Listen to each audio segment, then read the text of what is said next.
everybody, Jeremy here. So today I got a quick review for the McFarlane Toys Gunslinger Spawn. Now this is just one of the versions of this particular figure. The first one came with a rifle. This one has a Gatling gun. And then there's a third version of this guy that's sold at GameStop, available for pre-order right now, and he comes with a horse. So this is the second version of Gunslinger Spawn. I picked this up at Target, about 24 bucks I believe. Not a new figure, but it's new to me, so let's open him up and take a look at him.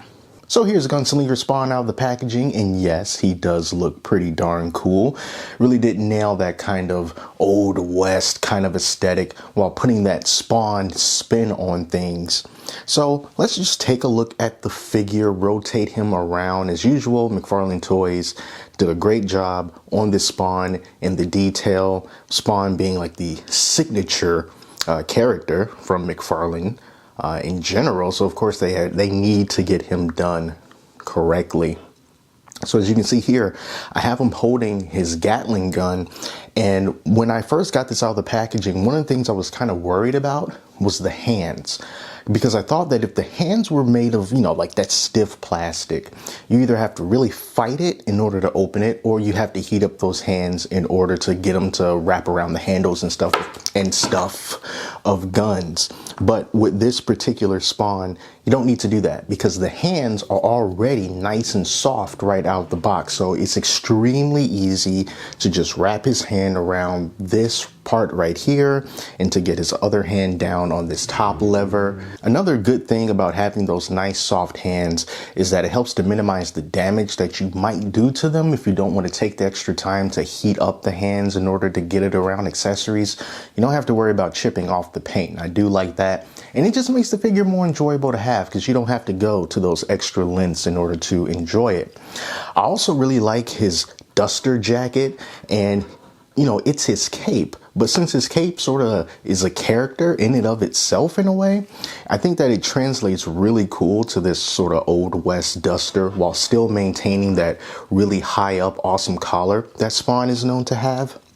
And although his gauntlets, they're a little bit different. They look like they're leather, but it still has those spikes on it. So it's different than, let's just bring out this Mortal Kombat Spawn in comparison. You can see how those gauntlets right there, they're red with the spikes, but you know, we got that old west thing going on, so this looks more like a brown leather. And then also with the cape, you see how it flares up like that.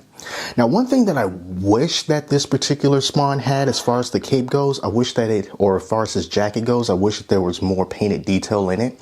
Because as you can see with this Spawn, it's not just that sort of flat, darkish red. You see how you got all that black in there?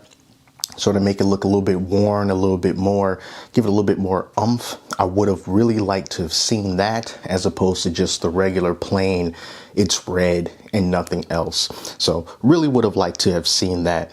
But you know, aesthetically, I really do like this figure. Like the spikes down here at the boots, the spurs down here on the boots, really, really cool.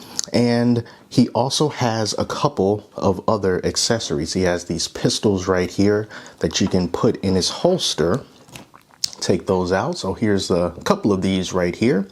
Nice long guns. Love that you have a place to put them so you don't have to, you know, just add them to the big bag full of accessories that you aren't using at the moment. I'm going to take the minigun or Gatling gun away. Take a look at some articulation. Nothing too crazy, you know, but it's there. A little bit stiff. So his arms are separate from the jacket. So you can move the arms independently. That I do like. So in and out, just like that. We got a really good double jointed elbow here. There we go. So you can wrap it all the way around just like that. Nice bend there.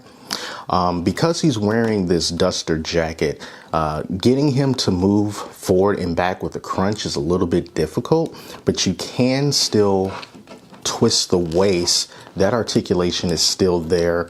As you can see, I just moved him a little bit like that, but it is a little bit of a pain because you have to get under the jacket in order to do it, but it is possible. You see that these white lines, they don't match up when you twist him like that.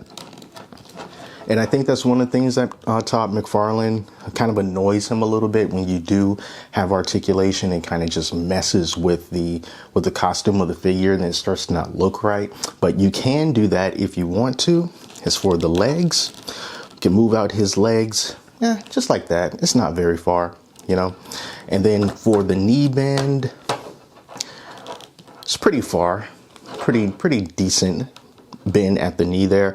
And then for the feet, you know how the feet work. We got the twisting, we got the, well, sort of a slight pivot. It's not as, you can pivot it, but you know, it's not like a free flowing pivot like some figures have, where you just do like kind of this, but it's still possible. And then you have the toe articulation right there, moving it up and down, but nothing really to write home about. Nothing that you've never seen before. It's all pretty standard at this point. So, you know, the thing about this particular Spawn, oh, I forgot the head. I usually always start with the head. So how far you can move the head up, kind of gets blocked by the collar of the duster. And then this is how far you can look down. I really do like that you can look down this much, because just sort of that whole Old West thing, Spawn's got his guns or he's reaching for a pistol or something and he's got his hat kind of tipped. That's just kind of the look, you know, for those kind of movies and that whole kind of feel. So it's awesome that you can do that. So I think that this Spawn is pretty cool because it's different than the Spawns than, you know, you've seen in the past. I think that it's a good figure to add to your collection. The biggest con about this guy, I think, is just the jacket and the lack of detail, painted detail on the jacket. You see, you got like these pouches around here that are just the same color as the jacket. There's nothing done to really make them stand out. So I really would have liked to have seen that be a little bit closer to this cape here. I think it would have made the Spawn just look a little bit more premium than what he is. But yeah, if you want to pick this guy up, you can find him at Target. The original one that had a rifle instead of the minigun, I don't see that in stores anymore. You might still be able to find it, but this one is probably going to be the one that you see. And then also, you can also hit up GameStop to get this Spawn with a horse and sort of complete that whole Western look. So that is it, you guys. I want to thank you so much for watching. More reviews coming up. And until next time, I'm Jeremy. Take care, and I'll talk to you later.